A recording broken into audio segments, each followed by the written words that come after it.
മുസ്ലിം league സംസ്ഥാന പ്രവർത്തക സമിതി അംഗവും കരിമ്പുഴ ഗ്രാമപഞ്ചായത്ത് മുൻ പ്രസിഡന്റുമായ പി.എ. തങ്ങൾ അന്തരിച്ചു. 82 വയസ്സായിരുന്നു. 32 വർഷം ജനപ്രതിനിധിയായിരുന്നു. 7.5 വർഷം കരിമ്പുഴ ഗ്രാമപഞ്ചായത്ത് പ്രസിഡന്റായി. SIDCO, Chittur sugar factory, KSIE, Alappuzha spinning mill, Kulukkiliyad service bank എന്നിവയുടെ ഡയറക്ടറായിരുന്നു. കക്ഷി രാഷ്ട്രീയത്തിന് അതീതമായി എല്ലാവരോടും ബന്ധം പുലർത്തിയ വ്യക്തിത്വത്തിനുടമയായിരുന്നു പി.എ. തങ്ങൾ. കരിമ്പുഴയിൽ മുസ്ലിം ലീഗിനെ വളർത്തുന്നതിൽ പ്രധാന പങ്ക് വഹിച്ച നേതാവായിരുന്നു പി.എ. തങ്ങൾ. STU ജില്ലാ പ്രസിഡന്റ്, ജില്ലാ ലീഗ് ട്രഷറർ, ജില്ലാ വൈസ് പ്രസിഡന്റ് തുടങ്ങിയ നിലകളിൽ പ്രവർത്തിച്ചു. കരിമ്പുഴ പഞ്ചായത്തിലെ ആദ്യത്തെ മുസ്ലിം ലീഗ് മെമ്പറാണ്. കച്ചവടത്തിൽ നിന്ന് രാഷ്ട്രീയത്തിലേക്ക് വന്ന കരുത്തനായ നേതാവായിരുന്നു പി.എ. തങ്ങൾ.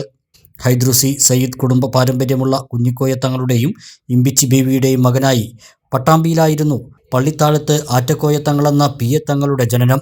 ഞാങ്ങാട്ടിയിലും പട്ടാമ്പിയിലുമായിരുന്നു പ്രാഥമിക വിദ്യാഭ്യാസം. 23-ാം വയസ്സിലാണ് കരിമ്പുഴയിൽ താമസമാക്കിയത്.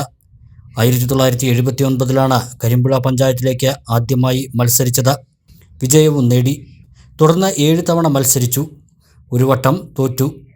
മുതിർന്ന മുസ്ലിം ലീഗ് നേതാവും സംസ്ഥാന നേതാവുമായിരുന്ന പി.എ. തങ്ങൾ വാർദ്ധക്യ സഹജമായ അസുഖങ്ങളെ തുടർന്ന് ചികിത്സയിൽ ഇരിക്കെ ഇന്ന് രാവിലെ 10:30ഓടെയായിരുന്നു അന്ത്യം.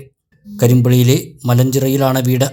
ഉച്ചയ്ക്ക് ശേഷം കരിമ്പുഴ പഞ്ചായത്ത് ഹാളിൽ മൃതദേഹം പൊതുദർശനത്തിന് വയ്ക്കും. നാളെയാണ് ഖബറടക്കം.